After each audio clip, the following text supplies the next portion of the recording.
मित्रों नमस्कार। आप सभी भक्तों का एक बार फिर स्वागत है हमारे चैनल जीवन जागरण ज्ञान में। तो दोस्तों, आप इस चैनल को सब्सक्राइब कर लीजिए, क्योंकि इस पे ज्ञान भरी वीडियो और जीवन की कुछ ज्ञान की बातें बताते हैं जो आपके जीवन में काम आने वाली बातें होती। तो चलिए आज सुनते हैं सावन सोमवार व्रत का कथा, जो कि ये कथा सुनने से आपके आधे पाप कट जाते हैं और आपकी दुख की घड़ी समाप्त होकर सुख की घड़ी शुरू हो जाती है। तो चलिए आज पूरे मन से, पूरे भक्ति से सुनते हैं सावन सोमवार की कथा।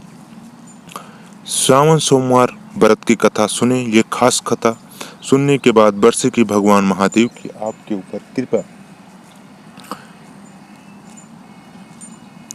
सावन सोमवार का व्रत स्टार्ट हो गया। जो माताएं बहनें हमारे व्रत करेंगे उनको बेहद जरूरी है कथा सुनने के लिए। कथा चलिए शुरू करते हैं। धार्मिक मान्यताओं के अनुसार सावन के महीने में सावन सोमवार का व्रत रखकर अगर सावन सोमवार की कथा की जाए तो इससे जीवन के सभी दुखों का अंत होता है।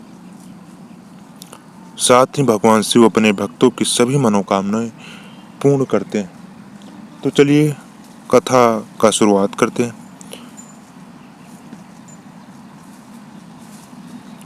ऐसा माना जाता है कि अगर जीवन में कोई समस्याएं आ रही हैं, या आर्थिक स्थिति खराब है, या करियर में सफलता नहीं मिल रही है, तो सावन सोमवार के व्रत करके, व्रत कथा पढ़कर जीवन के सभी कष्टों को दूर किया जा सकता है। आइए जानते हैं सावन सोमवार की व्रत कथा बारे में। एक समय की बात है, किसी नगर में एक साहूकार रहता था। उसके घर में धन की कोई कमी नहीं थी, लेकिन उसकी कोई संतान नहीं थी। इसी कारण वह बहुत दुखी था। पुत्र प्राप्ति के लिए वह प्रत्येक सोमवार व्रत रखता था और पूरी श्रद्धा के साथ शिव मंदिर जाकर भगवान शिव और माँ पार्वती की पूजा किया करता था। उसकी भक्ति देखकर एक दिन माता पार्वती प्रसन्न हो गई और भगवान शिव के उस साहूकार की मनोकामना पूर्ण करने का आग्रह किया।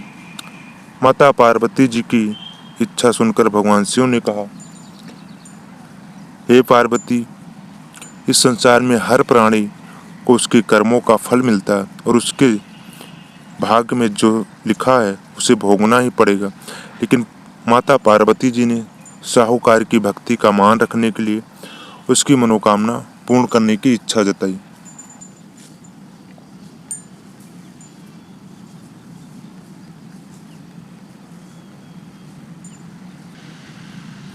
माता पार्वती की आग्रह पे भगवान शिव जी ने साहूकार को पुत्र प्राप्ति का वरदान तो दे दिया, लेकिन साथ ही यह भी कहा कि उसके बालक की आयु केवल 12 वर्ष होगी। माता पार्वती और भगवान शिव की बातचीत को साहूकार सुन रहा था। उसे ना तो इस बात की खुशी थी और ना ही दुख था। वह पहले ही भांति शिव जी की पूजा करता रहा।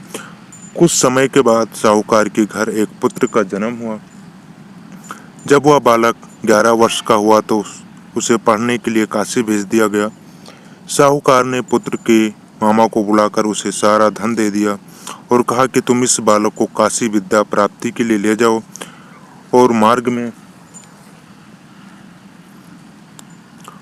यज्ञ कराना। जहाँ भी यज्ञ कराओ वहाँ ब्राह्मणों को भोजन कराते और दक्षिणा देते हुए जाना। दोनों मामा भांजे इसी तरह यज्ञ कराते और ब्राह्मण को दान दक्षिणा देते काशी ओर चल पड़े। रात में एक नगर पड़ा, जहाँ नगर के राजा की कन्या का विवाह था, लेकिन जिस राजकुमार से उसका विवाह होने वाला था वह एक आंख से काना था। राजकुमार के पिता ने अपने पुत्र के काना होने की बात को छुपाने के लिए एक चाल सोची। साहूकार के पुत्र को देखकर उसके मन में एक विचार आया। उसने सोचा, क्यों ना इस लड़के को दूल्हा बनाकर राजकुमारी से विवाह करा दूं। विवाह के बाद इसको धन देकर विदा कर दूंगा और राजकुमारी को अपने नगर ले जाऊंगा। लड़के के दूल्हे वस्त्र पहनाकर राजकुमारी से विवाह करा दिया गया, लेकिन साहूकार का पुत्र ईमानदार था।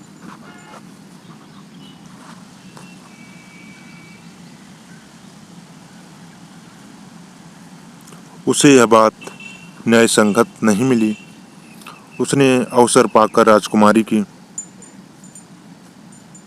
चुन्नी के पल्ले पर लिखा कि तुम्हारा विवाह तो मेरे साथ हुआ है, लेकिन जिस राजकुमार के संग तुम्हें भेजा जाएगा वह एक आंख से काना है, तो मैं काशी पढ़ने जा रहा हूँ।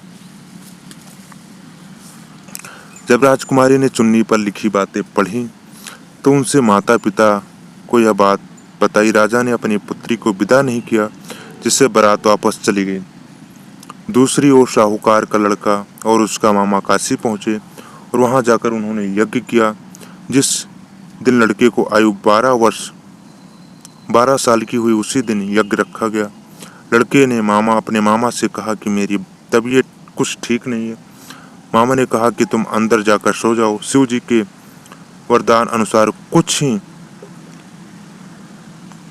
देर में उस बालक के प्राण निकल गए। मृत भांजे को देर उसके मामा ने विलाप शुरू किया। संयोगवश उसी समय शिव जी और माता पार्वती उधर से जा रहे थे। माता पार्वती ने भगवान शिव से कहा, स्वामी मुझे इसके रोने की स्वर सहन नहीं हो रहा, आप इस व्यक्ति के कष्ट को दूर अवश्य करें। जब शिव जी मित्र बालक के समीप गए तो वहां बोले कि यह उसी साहूकार का पुत्र है जिसे मैंने 12 वर्ष पहले 12 वर्ष आयु का वरदान दिया था।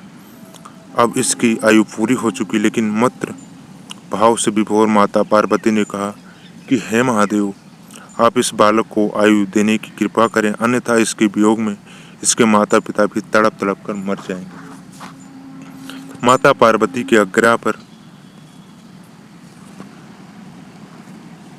भगवान शिव ने उस लड़के को जीवित होने का वरदान दिया।